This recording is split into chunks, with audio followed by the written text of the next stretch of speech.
स्वागत है दोस्तों एक बार फिर से आपके अपने प्लेटफॉर्म योगेंद्र टाइम्स पर। दोस्तों आपको लगातार करंट अफेयर के सेशन मिल रहे हैं और आशा करते हैं आप इसका भरपूर फायदा उठाएंगे एग्जाम में। चाहे आप आरओ 2016 का पेपर देने जा रहे हैं या पीसीएस 2020-21 के लिए जा रहे हैं। दोस्तों ये करंट अफेयर के सेशन आपके लिए बहुत ज्यादा महत्वपूर्ण है। आज के सेशन में बेसिकली हम बात करने जा रहे हैं सेंसेक्स के बारे में, सूचकांकों के बारे में। कुछ ऐसी रिपोर्ट्स आती हैं जो आपके लिए महत्वपूर्ण होती हैं और भारत या विश्व के संदर्भ में विभिन्न जो क्रियाकलाप हैं उनसे संबंधित होती हैं कि उनका परिणाम क्या रहा या उस दिशा में सरकार द्वारा जो प्रयास किए जा रहे हैं वो कितने सार्थक साबित हो रहे हैं। तो इसी दिशा में आगे बढ़ते हुए विभिन्न संस्थानों द्वारा समय समय पर विभिन्न देशों से संबंधित रिपोर्टों को जारी किया जाता है और इन्हीं रिपोर्टों को एग्जाम पॉइंट ऑफ व्यू से पूछ लिया जाता है कि फला रिपोर्ट में पहले स्थान पर कौन सा देश है, या ज्यादातर जो पूछा जाता है भारत की रैंकिंग के बारे में पूछा जाता है। याद रखें ऐसे सूचकांकों को जब आप मान लीजिए स्वयं से कभी पढ़ रहे हो तो ऐसे सूचकांकों में उन्हीं सूचकांकों को पढ़ें जो कि महत्वपूर्ण हो। इसको आप कैसे जानेंगे?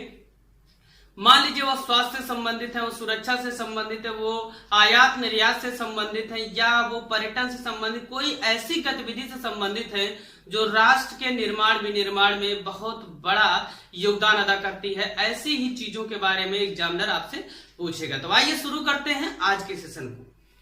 दोस्तों आप सबसे पहले एक स्क्रीनशॉट इसका ले लीजिए नोट्स के लिए।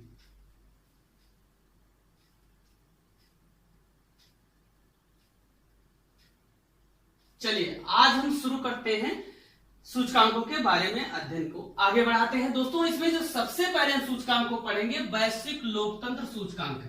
ये बहुत ही ज्यादा महत्वपूर्ण है। क्यों? क्योंकि पूरी दुनिया में जिस तरीके से लोकतंत्र के मुद्दे पर चर्चा हो रही है तो ऑब्वियस सी बात है उससे संबंधित अगर कोई रिपोर्ट आ रही है तो उस पर और ही ज्यादा चर्चा होगी। इससे पता चलता है हमें कि किसी देश विशेष में लोकतंत्र को लेकर कितनी जागरूकता है और किस पैमाने पर वो खरा उतरा है। तो भैया इसको जो जारी किया जाता है वो इकोनॉमिस्ट इंटेलिजेंस यूनिट द्वारा जारी किया जाता है। याद रखिएगा इकोनॉमिस्ट वर्ड है ना कि इकोनॉमिक। ठीक है, इसमें जो पहला स्थान है वो है नॉर्वे का। ठीक है, आप जानते हैं जो यूरोपीय कंट्रीज हैं उनमें नॉर्वे, स्वीडन, डेनमार्क, लग्जमबर्ग ये कुछ ऐसे देश हैं जो बहुत ज्यादा आगे होते हैं। एक चीज याद रखा करिए, कोई भी देश जो मैं नाम लेता हूं कभी भी किसी भी सेशन में तो आप उसको थोड़ा सा सर्च आउट किया करिए। एक मैप ले लीजिए। मैप जब भी आप लेने जाएं तो याद रखिएगा ऑक्सफोर्ड का लें और ऑक्सफोर्ड के दो मैप आते हैं। एटलस की मैं बात कर रहा हूं, दो आते हैं। एक तो स्टूडेंट आता है और एक स्कूल आता है। स्कूल एटलस और स्टूडेंट। तो आपको जो लेना है वो स्टूडेंट वाला लेना है, स्टूडेंट एटलस। स्कूल वाला मत लीजिएगा। ठीक है, तो ये एटलस आप ले लीजिए और उस एटलस में विभिन्न स्थानों को आप देखें। कई बार होता क्या है कि किसी विशेष देश के बारे में हम जब चर्चा करते हैं तो उसकी राजधानी वगैरह पूछ लेता है। मान लीजिए नॉर्वे, स्वीडन में जिस तरीके से आगजनी की घटनाएं हो रही हैं लगातार, उससे आपसे क्वेश्चन पूछ सकता है कि वहां की राजधानी क्या है। बहरहाल इस पे हम जल्द ही एक सेशन करेंगे जिससे वहां के संबंधित जितनी भी बातें हैं वो आपके सामने आ जाएंगी। लेकिन आप अपने तरफ से थोड़ा कोई भी देश अगर हम मेंशन कर रहे हैं तो आप उसके बारे में देखें। अगर भारत के संदर्भ में बात कर रहे हैं, किसी शहर विशेष या प्रदेश विशेष के बारे में बात कर रहे हैं तब भी आप वहां पे देखें। तो भैया लोकतंत्र में कौन है नंबर 1 पे? नॉर्वे। नो वे, इसके सामने यहाँ पे कोई ऐसा तानाशाही का कोई वे ही नहीं, कोई रास्ता ही नहीं है। तो कौन है लोकतंत्र में? नॉर्वे। ठीक है भैया, पहला ही आप याद रखिएगा। बेसिकली जब पहला और भारत की रैंकिंग दोनों याद जाए तभी आप दूसरा याद करिएगा। मैं पहले आपको साफ तौर पे कह दे रहा हूं, आप सिर्फ और सिर्फ पहली रैंकिंग याद करिएगा। नॉर्वे, दूसरे पर आइसलैंड है, तीसरे पर स्वीडन है। ठीक है, अब भारत की रैंकिंग इसमें क्या है? 51वीं है। आप सोचिए 1.25 अरब से ज्यादा जनसंख्या है हमारे देश की और आप जानते हैं कि हमारे देश में लोकतंत्र को लेकर कितनी स्वतंत्रताएं हैं। फिर भी दुनिया में भारत किस स्थान पे? 51वें स्थान, 51th रैंक है। और भारत को दोषपूर्ण लोकतंत्र के सूची में रखा गया। जो सूची उसने बनाई है इसमें भारत ने माना ही नहीं कि उसने अच्छा लोकतंत्र। भारत में क्या है? दोषपूर्ण लोकतंत्र है। और इस रिपोर्ट का देखेंगे आगे भी प्रभाव दिखता है कि भारत में लोग क्या है? डर के माहौल में है। अब एक चीज आपको बता दें कि कोई भी सूचकांक जो जारी किया जा रहा है उसका कदापि मतलब ये नहीं जिस दिशा में जारी किया जा रहा है उसी दिशा में वो देश है। अब ये कह दे रहे हैं कि दोषपूर्ण लोकतंत्र भारत है, इसका कदापि ये मतलब नहीं भारत दोषपूर्ण ही लोकतंत्र में है, क्योंकि कितने लोगों पे चर्चा करके ये रिपोर्ट जारी होती हैं, इसको आप भी जानते हैं। आज तक कभी भी आपसे संबंधित या आपसे संबंधित जितने भी व्यक्ति होंगे, किसी से कभी ऐसी रिपोर्ट पे कोई विचार प्रस्तुत करने के लिए नहीं कहा गया होगा, किसी एनजीओ ने नहीं पूछा होगा। तो आप सोच सकते हैं जिन व्यक्तियों से बात की जाती है वो किस विचारधारा से पीड़ित हैं या उनकी क्या आइडियोलॉजी उस पर वो काम करते हैं, तो उसी तरीके से अपना वो विचार व्यक्त करते हैं और उन्हीं के आधार पर ये जारी होती हैं। ठीक है भैया, तो भारत क्या है, दोषपूर्ण लोकतंत्र के सूची में शामिल है और भारत की रैंकिंग क्या है 51। ठीक है, 51वीं। ठीक है, लोकतंत्र क्या है, शुभ चीज है, तो शुभ कार्यों में हमेशा क्या है 21 या 51 चलता है, तो यहाँ पे क्या चल रहा है 51। ठीक है भैया, आगे याद रखिएगा एक, इसको कोई उतना ज्यादा महत्वपूर्ण नहीं, लेकिन इसको मैंने क्यों लिखा मैं आपको बताता हूं, फ्लोरिशिंग इंडेक्स। इसमें आपसे पूछ सकता है कि फ्लोरिशिंग इंडेक्स का किससे संबंध है, तो याद रखिएगा बच्चों से संबंधित है, बच्चों के स्वास्थ्य से संबंधित है, उनका किस तरीके से उनके फ्यूचर को ग्रूम किया जाए उससे संबंधित है। तो उससे संबंधित ये जो WHO है, वर्ल्ड हेल्थ ऑर्गेनाइजेशन, यूनिसेफ है और द लेसेंट मेडिकल जर्नल है, ये तीनों संस्थानों ने मिलकर एक रिपोर्ट जारी की है। ठीक है भैया, इसमें भी पहले स्थान पे कौन है, नॉर्वे। तो लोकतंत्र में भी है, बच्चों के स्वास्थ्य संबंधित मामले में भी कौन है, नॉर्वे। ठीक है, आशा करते हैं आपको समझ आ गया। भारत किस स्थान पे 131, भारत किस स्थान पे है 131वें स्थान पे, भारत की रैंक क्या है 131। ठीक है, आप जानते हैं 131वीं रैंक, इसको आप किसी भी तरीके से भारत में सेट कर सकते हैं। ठीक है, चलिए आगे चलते हैं, भ्रष्टाचार बोध सूचकांक।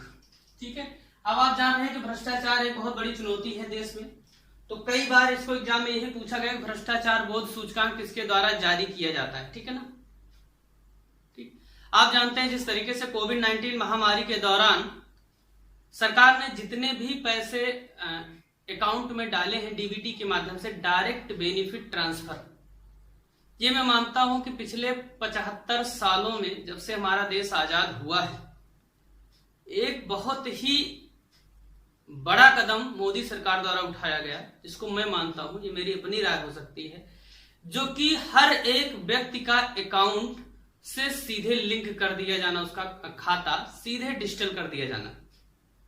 ठीक है, अभी आप सोचिए कि जो भी पैसे आज आ रहे हैं, जो भी सरकार द्वारा भेजे जा रहे हैं, चाहे आपकी पेंशन हो, चाहे कोई सब्सिडी आपको दी जा रही है, चाहे किसान योजना के तहत जो आपको लाभ दिए जा रहे हैं, गैस सिलेंडर की सब्सिडी दी जा रही है, वो सीधे क्या है आपके अकाउंट में जा रहे हैं। आप जरा सोचिए यही पहले का जमाना होता, इस योजना के पहले का, तो जो भी 2000 रुपए या 1500 जिस भी स्कीम के तहत 8-9 हजार रुपए जो भी आपको अकाउंट में डाला जाता है आज, वो अगर सीधे प्रधान या मान लीजिए सभासद के द्वारा अगर वितरित करने को कहा जाता, तो आप सोचिए अगर 2000 रुपए वो दिया जाता तो उसमें कम से कम 500 रुपए तो लेते ही ना। क्यों, वो यही कहते हैं ना कि कहाँ भैया आप अपने हाथ से क्या जा रहा है यार, सरकार दे रही है 500 रुपए हमें भी दे दीजिए। ठीक है ना, तो ये क्या होता है, ये एक भ्रष्टाचार पे ये बहुत बड़ी लगाम है। आप सोचिए इतने बड़े बड़े कदमों के बावजूद जो भारत की रैंक आई है वो 80वीं आई है। आप सोच सकते हैं इनका क्या पैमाना है और भारत अभी तक कितना पीछे है, कितना उसे गोल अचीव करना है। तो आपको देखना है भैया कि इसको जो जारी किया जाता है ट्रांसपेरेंसी इंटरनेशनल द्वारा जारी किया जाता है, इसमें जो पहले स्थान पर है डेनमार्क, इसका मार्क क्या है सबसे अच्छा है, मतलब यहाँ पे भ्रष्टाचार नहीं होता है। याद रखिए कई बार जैसे सबसे आगे है पहला स्थान है तो ये लगता है कि सबसे ज्यादा यहाँ भ्रष्टाचार, नहीं, उसका आशय यह है कि यहाँ पे भ्रष्टाचार ना के बराबर है। किसका भैया, डेनमार्क का। दूसरे स्थान पे न्यूजीलैंड, तीसरा स्थान फिनलैंड। ठीक है ना, लेकिन आपको पहला याद रखना क्या, भ्रष्टाचार नो मार्क, कौन मार्क, डेनमार्क, यहाँ कोई भ्रष्टाचार का स्थान नहीं है। भारत की रैंक 80, यहाँ 80 साल जो बूढ़े हैं वो भी भ्रष्टाचार में लिप्त हैं ना, 60 साल तक 65 साल तक नौकरी करेंगे, लूट करके अंत में घर बनवा लेंगे। एक घर गांव में था, एक घर शहर बनवा लेंगे। ठीक है, उनका जीवन खत्म, आए थे चले गए, क्या थे, मान लीजिए कुछ भी थे, नायब तहसीलदार थे पापा। ठीक है, तो इसी कारण से क्या है, बेसिकली भारत में भैया भ्रष्टाचार बढ़ रहा है और भ्रष्टाचार को बढ़ावा हम दे रहे हैं। एक चीज याद रखिए, जैसे आपकी बार जो है ट्रेंड बना है, पिछली बार वाला पूछ लेना। तो चूंकि एक बड़ा सूचकांक है भ्रष्टाचार बोध सूचकांक, तो आपसे पूछा था 2018 में देखिए क्या थी, 2 स्थान हम आगे थे हमारे यहाँ थोड़ा सा भ्रष्टाचार और बढ़ गया, 78वें पे पहले थे 2018 में, ये 2020 की रिपोर्ट है, लेकिन इसे बताया किसके बारे में, क्या 2019 के बारे में, तो हमारी रैंक जो है 80 में है। ठीक है भैया, आप एक काम करिएगा, जो देश हैं इसको मत याद करिए कितने देश शामिल थे, जैसे मैंने लिख दिया 180 देश, इसको आप नहीं पढ़िएगा, इसको तब आपका काम है पढ़ना जब आपको पहला नंबर पे कौन है, ठीक है, और कौन जारी करता है, और भारत की रैंक क्या है, ये तीनों जब याद हो जाएंगे तब आपको आगे कदम उठाने। ठीक है भैया, हेनले पासपोर्ट इंडेक्स बहुत ही ज्यादा महत्वपूर्ण है, इसको हेनले एंड पार्टनर्स द्वारा जारी किया गया है। इसमें पहले स्थान पर कौन है, जापान है। भारत की रैंक क्या है भैया, 84। पासपोर्ट पे भारत की रैंक क्या है, 84। अब देखिए इसको पूछता कैसे, इस क्वेश्चन को जो पूछने का ट्रेंड है वो ऐसे नहीं पूछेगा रैंक क्या है, वो पूछता है कि दुनिया में सबसे ज्यादा शक्तिशाली पासपोर्ट किस देश का है, किस देश का है, जापान का। यहाँ के देश के पासपोर्ट की सबसे ज्यादा इज्जत है, और उस इज्जत के क्रम में भारत क्या है, 84। तो आप अपना क्रम सोच सकते हैं। ठीक है, भारत की रैंक क्या भैया, 84। सीरियस होकर नहीं पढ़ना, आराम से आप लॉजिक के साथ याद करते चलिए। हेनले, हेनले अगर ऐसे लिखे हेनले, ठीक है ना। एच आता है, एच की रैंकिंग क्या है, 8। ठीक है, ठीक है, एच की रैंकिंग क्या है, 8। अब 8 अगर आपके दिमाग में आ गया मतलब 8 के आगे ही चलना है, तो 8 उसके बाद आप 4 इसका आधा कर देंगे 84। ठीक है भैया, पासपोर्ट। ठीक, आशा करते हैं आपको चीजें समझ में आ रही हो। अब देखिए है क्या, इसमें थोड़ा सा आपसे कुछ चीजें और पूछ सकता है, जैसे कभी कभी होता है कुछ एक दो चीजें पूछ लेता है कि फ्लाई इंडेक्स में भारत के साथ कौन सा है। चीन याद रखिएगा, इनसे भारत से बहुत आगे है, 72वीं रैंक है इसकी। ठीक है, आगे चलिए बढ़ते हैं, वैश्विक बौद्धिक संपदा सूचकांक। ठीक है, यह महत्वपूर्ण एक सूचकांक है। US chambers of commerce global innovation policy centre एक है, इसको याद मत करिएगा। ठीक है, इसके द्वारा जारी किया जाता है। देखिए वैश्विक बौद्धिक संपदा, दुनिया में जो माइंड सेट है उसके आगे बुद्धि के आधार पे, जो मैं हमेशा बोलता हूं, आपको सामान्यतः बताया जाता है कि आप आम आदमी हो। मैंने आज तक कभी नहीं कहा कि आप आम आदमी हो, आप हमेशा मैं कहता हूं खास आदमी हो। ये भी कह रहा है कि आप क्या संपदा है, किसकी, राष्ट्र की। आप यहाँ राष्ट्र की संपदा, आप आम आदमी कैसे हो सकते हो। नंबर 1 पे कौन है इसमें, अमेरिका है, क्योंकि इसके पास दुनिया में सबसे ज्यादा संपदा, पैसा, इसकी जीडीपी सबसे बड़ी है। ठीक है, दूसरे नंबर पर जो सबसे ज्यादा लूटा, इंग्लैंड। तीसरे नंबर पर कौन है, स्वीडन। डन कर लिए लोगों ने। ठीक है, इसको याद नहीं करना, बेसिकली पहला आपको अमेरिका याद होना चाहिए। संपदा कहां से ज्यादा, अमेरिका में। ठीक है भैया, भारत की रैंक क्या है, 40वीं। भारत की रैंक क्या है, 40वीं।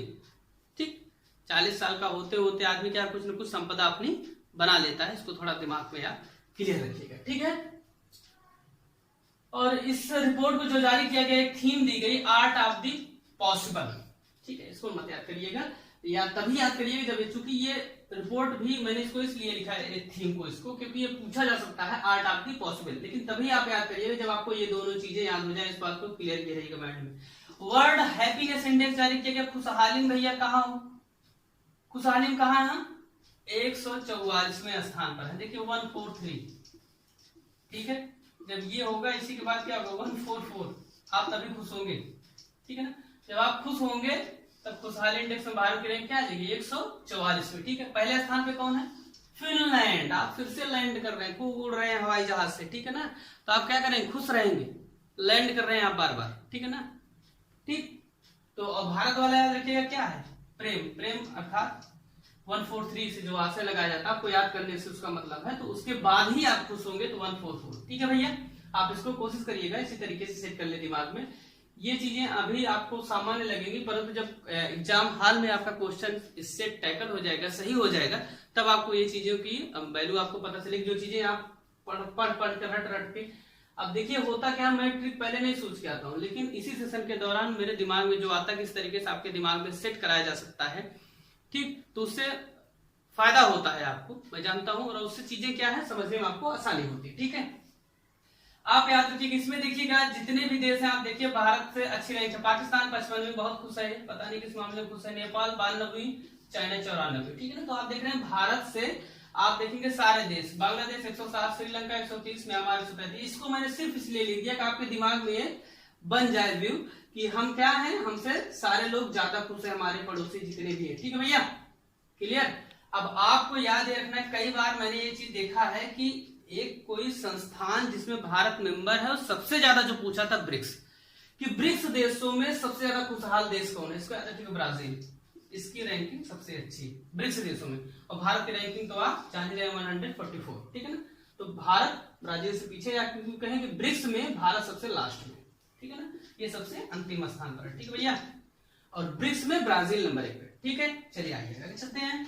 वैश्विक ऊर्जा संरक्षण सूचकांक, देखिए एनर्जी का बहुत ही ज्यादा इस समय एक कई तरीके की मुहिम, जिस तरीके की स्वच्छता पे चलाई जा रही है, उस तरीके से ऊर्जा संरक्षण पर भी चलाई है। आप हमेशा याद रखें, आप स्वयं भी भैया, आपसे विनम्र निवेदन है, आप पानी बिल्कुल ना बर्बाद करें ना। ऐसा होता है जब हम जल का उपयोग करते हैं, सबमर्सिबल का पाइप हमारे हाथ में आता है तो ऐसे लगता है जैसे दादाजी ने हमारे पूरे वसीयत हमारे नाम लिखी है, बेटा धरती के नीचे जितना पानी है वो सब हमारा ही है, हमारे मरने के बाद तुम्हें यूज करना।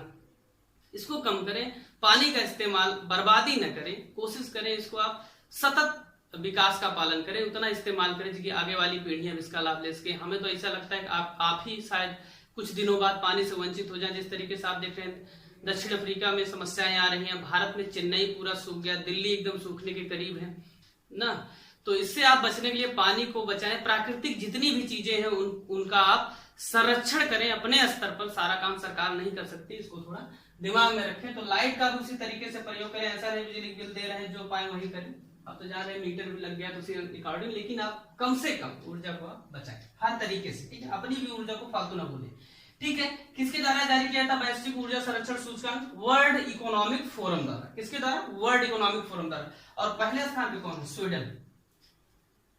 देखिए ऊर्जा आपके अंदर कब आएगी? जब आप स्वीट खाएंगे, मीठी चीज, तुरंत ये क्या है, ग्लूकोज तुरंत इससे मिलेगा, तुरंत आप एनर्जेटिक फील करेंगे, तो स्वीट चीज खाएंगे, क्या है? स्वीडन, ठीक है, ठीक। और इसमें वैश्विक ऊर्जा संरक्षण सूचकांक में जो भारत की रैंकिंग है वो 74 है, इसको आप याद रखिएगा। पिछले साल 76 थी, अर्थात अब की बार भारत ज्यादा ऊर्जा संरक्षण कर रहा है, ठीक है ना। जिस तरीके से आप देख रहे हैं सरकार द्वारा उजाला योजना चलाई गई, ठीक है, पूरे जितने रोड लाइट्स हुआ करते थे, जो आप पीले पीले बल्ब देखते थे, अब उनकी जगह क्या है, हाई क्वालिटी की जो है लाइट्स की सरकार ने व्यवस्था की है। आप भी स्वयं देखते हैं कि पहले कुछ सालों पहले तक गांव में खास करके बल्ब का इस्तेमाल होता था, बल्ब का इस्तेमाल लगभग ना के बराबर है, इतना सस्ता सरकार ने करवा दिया, जो पहले बहुत महंगी महंगी एलईडीज का इस्तेमाल होता था। चलिए ठीक है भैया, आगे चलते हैं। पर्यावरण प्रदर्शन सूचकांक बहुत ही ज्यादा महत्वपूर्ण है, इसको Yale University Center Institute of Earth and Sciences इसके द्वारा जारी किया गया है। आपको बेसिकली करना क्या है, चूंकि पर्यावरण प्रदर्शन सूचकांक है बहुत ज्यादा महत्वपूर्ण है, आपको इतना सिर्फ दिमाग में रखना, पहले स्थान पे कौन है? डेनमार्क। मार्क किस चीज में? अब दो जगह पे मैंने आपको मार्क बताए। पहला, भ्रष्टाचार कम है। भ्रष्टाचार कम है इसका मतलब कि हमारे यहाँ आधा पेड़ वैसे थाने की पुलिस मिल जाती है और ठेकेदार मिलकर वैसे कटवा लेते हैं ना। तो पर्यावरण इनके यहाँ बचा है, भ्रष्टाचार भी नहीं है, पुलिस की जरूरत नहीं इनको ज्यादा, ठीक है। तो पहला स्थान पे कौन है? डेनमार्क। भारत की रैंक क्या है? 168, इसको आप दिमाग में रखिएगा, 168। और भारत के साथ एक देश और बना हुआ है, घाना, ठीक है, इस बात को दिमाग में रखिएगा, घाना, ठीक। एक और जारी होता है आईएमडी विश्व प्रतिस्पर्धा सूचकांक। क्या जारी होता है? आईएमडी विश्व प्रतिस्पर्धा सूचकांक। अब प्रतिस्पर्धा में सबसे नंबर 1 पे कौन है? श्रृंगार करने में लोग नंबर 1 पे प्रतिस्पर्धा इसी करते हैं, श्रृंगार करने में। श्रृंगार का क्या होगा? सिंगापुर, ठीक है, आपको याद हो जाएगा, आशा करते हैं, ठीक है। डेनमार्क नंबर 2 पे, स्विट्जरलैंड नंबर 3 पे, SWZ का आशा स्विट्जरलैंड इसका कोड है, ठीक है ना। सिंगापुर आपको याद रखना है। आईएमडी विश्व प्रतिस्पर्धा, जैसे प्रतिस्पर्धा आपको आज आप देख रहे हैं हर आदमी पागल है ना, श्रृंगार करने के पीछे, सजने संवरने का, आपको अपने आप को अच्छा दिखाने के पीछे, तो सिंगापुर नंबर 1 पे, ठीक भैया। भारत की रैंक आप देखेंगे तो 43 है, 43, ठीक है। और सबसे लास्ट में जो है वेनेजुएला है, कौन सी रैंक है उसकी? 63, ठीक है। आप इतना याद कर लीजिएगा इसमें से बस, ठीक है। आगे चलिए चलते हैं। समावेशी इंटरनेट सूचकांक बहुत ही ज्यादा महत्वपूर्ण है। जिस तरीके से इंटरनेट को लेकर महत्व दिया जा रहा है इस समय विभिन्न सरकारों द्वारा, तो उसको लेकर बहुत ज्यादा महत्वपूर्ण है। ये इकोनॉमिस्ट इंटेलिजेंस यूनिट द्वारा जारी किया जाता है, इसको आप दिमाग में रखिएगा थोड़ा। इसमें भी नंबर 1 पे कौन है? स्वीडन, ठीक है। भारत की रैंक क्या है? 46। समावेशी इंटरनेट, ठीक है, इंटरनेट, इस सूचकांक में भारत की रैंक क्या है? 46, 46। और पिछले साल क्या थी? 47। 2019 में 47 थी, 2020 में क्या 46। ये एक्चुअली जो रिपोर्ट आती है, जैसे मान लीजिए जनवरी में रिपोर्ट प्रकाशित हुई, तो जनवरी का आशय यही है कि जनवरी 2020 में प्रकाशित हो रही, तो 2020 के बारे में कुछ बताएगी ही नहीं, क्योंकि अभी तो साल गया ही नहीं, तो पिछले साल के बारे में बताती है, बस नाम उसका नया हो जाता है। तो दोस्तों आगे कुछ महत्वपूर्ण और सूचकांक हैं जिनके बारे में थोड़ी सी जानकारी लेंगे, जैसे कि वैश्विक जलवायु परिवर्तन प्रदर्शन सूचकांक। याद रखिएगा, दो सूचकांक ऐसे हैं जो आपस में कभी कभी कोलैप्स हो जाते हैं, जिनकी अगर गलतियां हो जाती हैं, जैसे कि जलवायु परिवर्तन प्रदर्शन सूचकांक एक है जलवायु जोखिम सूचकांक। तो आप इतना जानते रहिए कि जो जोखिम सबसे ज्यादा जलवायु के परिवर्तन के कारण है, अगर थोड़ा सा बड़े देशों की बात की जाए, तो आप मैप अगर देखेंगे तो जापान को देखेंगे कि तो विभिन्न छोटे छोटे द्वीपों का समूह है।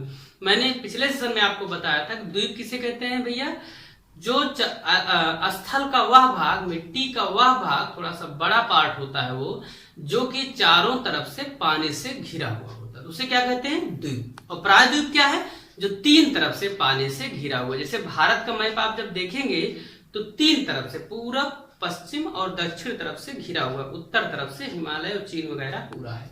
ठीक है भैया, तो इन दोनों में तो जलवायु से जोखिम किसे है, पानी में कौन डूबेगा, जापान। ठीक है, पहले स्थान पे है, बहुत ज्यादा पैसे का नुकसान होता है। भारत किस स्थान पे, 25वें स्थान पे। ठीक है ना, वही जलवायु परिवर्तन के मामले में क्या है, स्वीडन नंबर 1 पे और भारत 9वें स्थान पे। जलवायु परिवर्तित जो हो रही भारत में, उसकी दर के हिसाब से क्या है, 9वें स्थान पे, लेकिन जलवायु परिवर्तन के जोखिम के मामले में अगर देखें तो 25वें स्थान पे। ठीक है भैया, तो इसको ऐसे दे सकता है किसमें स्थान इसका भारत का क्या है। ठीक है, पूछ सकता है आपसे। सतत विकास लक्ष्य, सतत विकास क्या होता है, अभी मैंने बात किया था सस्टेनेबल डेवलपमेंट, इसमें पहले स्थान पे कौन है, स्वीडन, और भारत के रैंक 117। देखिए सतत 17, कितना 117, सतत 117, सतत 17। आपको ऐसे सेट ही कर लेना, शब्द में ही सेट कर लेना, सतत 17, बस इतना याद रखना है, 117 सतत। ठीक है, सतत क्या होता है, सस्टेनेबल डेवलपमेंट क्या होता है, सस्टेनेबल डेवलपमेंट ऐसा डेवलपमेंट होता है, ऐसा विकास होता है जिसमें हम विकास तो अपना करते हैं, सड़क बनवाते हैं, लाइट्स अच्छे तरीके से लेते हैं, विभिन्न संसाधनों का प्रयोग करते हैं, पेट्रोलियम का प्रयोग करते हैं, मृदा का उपयोग करते हैं, जल का उपयोग करते हैं, सबका उपयोग करते हैं, परंतु उनकी बर्बादी नहीं करते हैं, जिससे कि वो आने वाली पीढ़ियों की भी जो जरूरतें हो उसको पूरा कर सके। ठीक है ना, तो इसके मामले में यही तेरी बात है, सतत विकास का से यही होता है कि समुचित उपयोग करना, जिससे आने वाली पीढ़ियां भी उसका उपयोग कर सके। ऐसा ना वो जाने ही ना कि कोयले नाम की भी कोई चीज होती थी, पानी नाम की भी कोई चीज थी। ठीक है, सतत विकास लक्ष्य सूचकांक में स्वीडन नंबर 1 पे, भारत की रैंक 117। व्यापार में सुगमता के मामले में अगर आप देखें दुनिया में सबसे अच्छा जैसे न्यूजीलैंड, यहाँ बहुत आसानी होती है व्यापार करने के लिए, कोई स्टार्टअप अगर आप कर रहे हैं। भारत किस स्थान पर, 63 में, पहले और खराब रैंक थी मोदी के आने से पहले। मोदी गवर्नमेंट इसने एक काम इस सेक्टर में ये किया है सरकार ने, कि जो पहले एक मान लीजिए कोई आपकी फाइल है, इसको ये पहले एनवायरमेंट मिनिस्ट्री जाती थी, फिर पता लगे वित्त मंत्रालय गई, फिर पता लगे गृह मंत्रालय गई, फिर पता लगे, इस तरीके से मंत्रालयों का चक्कर काटती रहती थी। अब क्या है, एक प्रणाली शुरू की, एग्जाम में पूछता है सिंगल विंडो क्लियरेंस। ठीक है, एकल खिड़की, हिंदी में पूछता है इसको भैया, याद रखिएगा, एकल खिड़की। ठीक है ना, एकल खिड़की व्यवस्था शुरू की है कि कोई भी अगर आपको स्टार्टअप करना है, कोई कंपनी डालनी, कुछ भी आपको करना, कोई संस्थान बनाना, तो एक फाइल एक जगह पे, एक पोर्टल पर आप डालिए, वो सारे मंत्रालय खुद ब खुद उसको स्वीकृत करके दे देंगे आपको। ठीक है, आपको उसके लिए चक्कर नहीं काटना है दफ्तरों का। ठीक है, तो आशा करते हैं आज का सेशन आपको समझ में आया होगा। अगर नहीं समझ में आया, कोई यहाँ पे दिक्कत है, हाँ याद रखिएगा अभी कुछ रैंकिंग बची हुई है जिनको करंट अफेयर के हम अलग सेशन में करेंगे। जैसे कि पूछा सबसे स्वच्छ शहर कौन सा है, गंदा शहर कौन सा है, ये सब आपके दिमाग में चल रहा होगा, तो उस पर हम विस्तृत चर्चा करेंगे अगले सेशन में करंट अफेयर के। तो कैसा लगा आज का सेशन आपको, आप हमें कमेंट करके जरूर बताएं। बने रहे हमारे साथ, बहुत बहुत धन्यवाद।